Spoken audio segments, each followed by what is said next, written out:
ಸರ್ಕಾರ ಇತ್ತೀಚಿನ ದಿನಗಳಲ್ಲಿ ಈ ಆಂತರಿಕ ಅಂಕಗಳನ್ನು ಪಾಸ್ ಆಗೋದಕ್ಕೆ ಕನ್ಸಿಡರ್ ಮಾಡಬೇಕಂತ ಯೋಚನೆ ಮಾಡ್ತಾ ಇದೆ.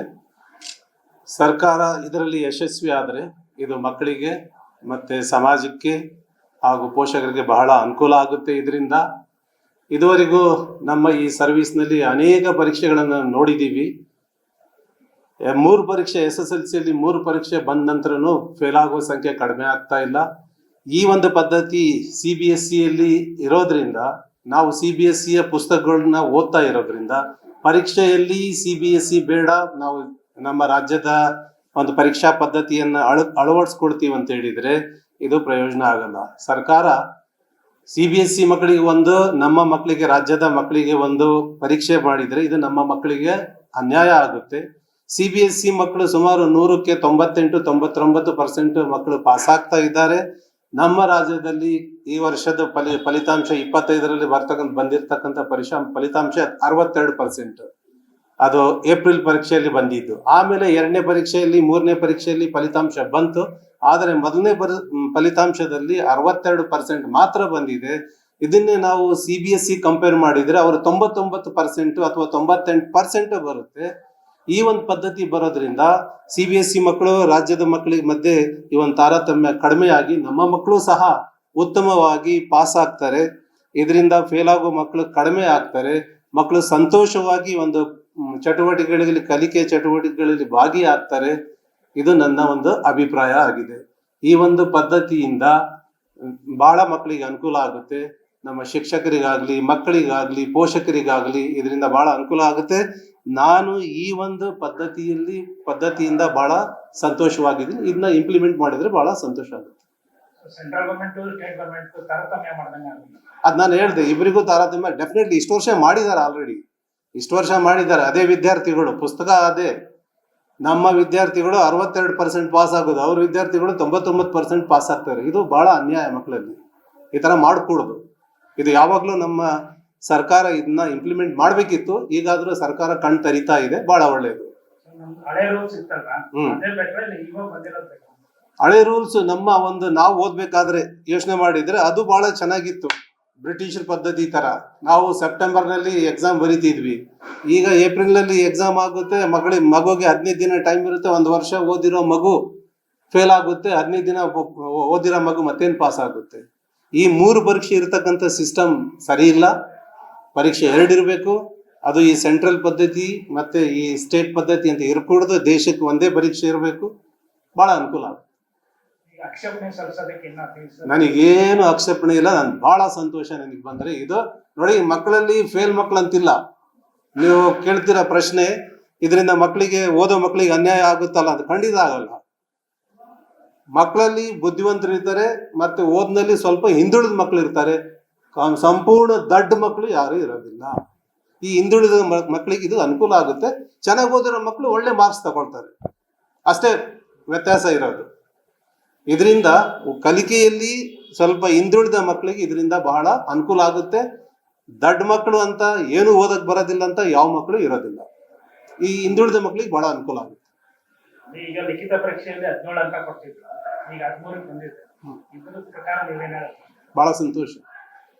ಹೇಳಿದ್ನಲ್ಲ, ಕಲಿಕೆಯಲ್ಲಿ ಸ್ವಲ್ಪ ಹಿಂದಿರ್ತಕ್ಕಂಥ ಮಕ್ಕಳು ಸಾಮಾನ್ಯವಾಗಿ ನಮ್ಮ ರಾಜ್ಯದ ಪರೀಕ್ಷೆಗಳಲ್ಲಿ, ರಾಜ್ಯ ಸರ್ಕಾರ ನಮ್ಮ ಸ್ಟೇಟ್ ಲೆವೆಲ್ ಎಕ್ಸಾಮಿನೇಷನ್ ಇರುತ್ತೋ, ನಮ್ಮ ಮಂಡಳಿಯವರು ನಡೆಸಕ್ಕಂಥ ಪರೀಕ್ಷೆಯಲ್ಲಿ ಈ ಮಕ್ಕಳು ಫೇಲ್ ಆಗ್ತಾ ಇದ್ರು.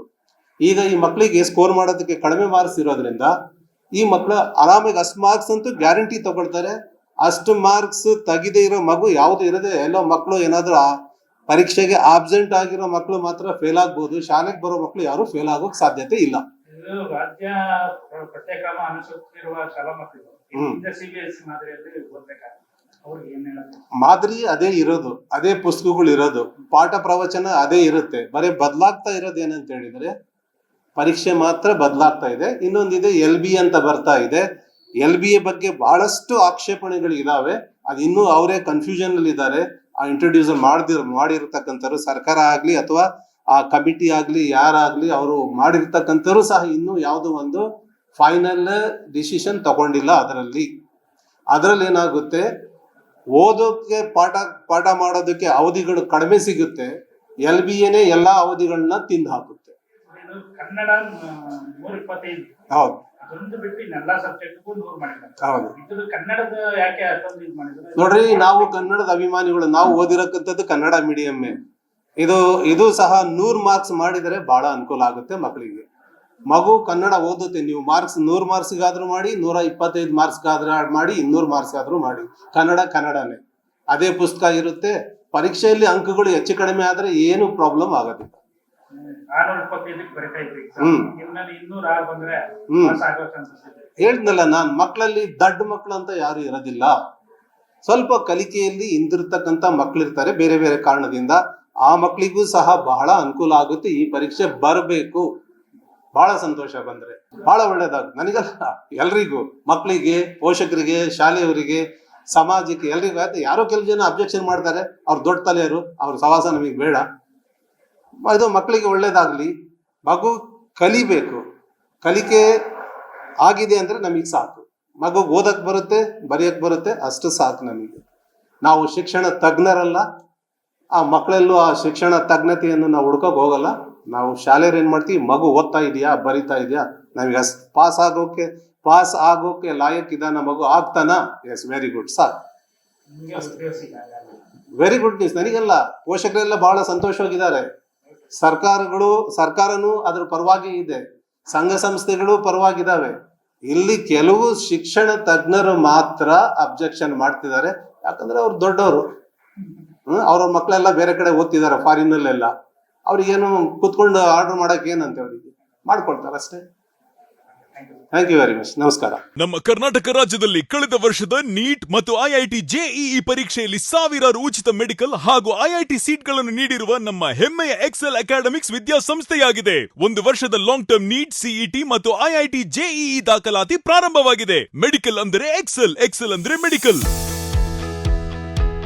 ನಾನು 86 kg ಇದ್ದವಳು 71 kg ಬಂದಿದ್ದೀನಿ. ವಯಸ್ಸಾದ್ಮೇಲೆ ಸ್ಮಾರ್ಟ್ ಆಗಿ ಕಾಣ್ತೀರಾ ಅಂದ್ರೆ ಜಿನ್ನಿ. 126 kg ವೇಟ್ ಇದ್ದು ನಾವು ಈಗ 114 kg ಲೆಕ್ಕ ಬಂದಿದ್ದೀವಿ. ಯಾವುದೇ ಸೈಡ್ ಎಫೆಕ್ಟ್ ಆಗಿಲ್ಲ ನಮಗೆ. 84ರಿಂದ 50 kg ಬಂದೆ. ಆಮೇಲೂ ಸಣ್ಣಗೆ ಫಿಟ್ ಆಗಿದ್ದೀನಿ. ಅದಕ್ಕೆ ನಾನು ಯೂಸ್ ಮಾಡ್ತಾ ಇರೋದು ಜೀನಿ ಸ್ಲಿಮ್. ನಮ್ಮ ಕರ್ನಾಟಕ ರಾಜ್ಯದಲ್ಲಿ ಕಳೆದ ವರ್ಷದ ನೀಟ್ ಮತ್ತು IIT JEE ಪರೀಕ್ಷೆಯಲ್ಲಿ ಸಾವಿರಾರು ಉಚಿತ ಮೆಡಿಕಲ್ ಹಾಗೂ IIT ಸೀಟ್ಗಳನ್ನು ನೀಡಿರುವ ನಮ್ಮ ಹೆಮ್ಮೆಯ ಎಕ್ಸೆಲ್ ಅಕಾಡೆಮಿಕ್ಸ್ ವಿದ್ಯಾಸಂಸ್ಥೆಯಾಗಿದೆ. ಒಂದು ವರ್ಷದ ಲಾಂಗ್ ಟರ್ಮ್ ನೀಟ್, CET ಮತ್ತು IIT JEE ದಾಖಲಾತಿ ಪ್ರಾರಂಭವಾಗಿದೆ. ಮೆಡಿಕಲ್ ಅಂದರೆ ಎಕ್ಸೆಲ್, ಎಕ್ಸೆಲ್ ಅಂದ್ರೆ ಮೆಡಿಕಲ್. ನಾನು 86 kg ಇದ್ದವಳು 71 kg ಬಂದಿದ್ದೀನಿ. ವಯಸ್ಸಾದ್ಮೇಲೆ ಸ್ಮಾರ್ಟ್ ಆಗಿ ಕಾಣ್ತೀರಾ ಅಂದ್ರೆ ಜಿನ್ನಿ. 126 kg ವೇಟ್ ಇದ್ದು ನಾವು ಈಗ 114 kg ಲೆಕ್ಕ ಬಂದಿದ್ದೀವಿ. ಯಾವುದೇ ಸೈಡ್ ಎಫೆಕ್ಟ್ ಆಗಿಲ್ಲ ನಮಗೆ. 84ರಿಂದ 50 kg ಬಂದೆ. ಆಮೇಲೂ ಸಣ್ಣಗೆ ಫಿಟ್ ಆಗಿದ್ದೀನಿ. ಅದಕ್ಕೆ ನಾನು ಯೂಸ್ ಮಾಡ್ತಾ ಇರೋದು ಜೀನಿ ಸ್ಲಿಮ್.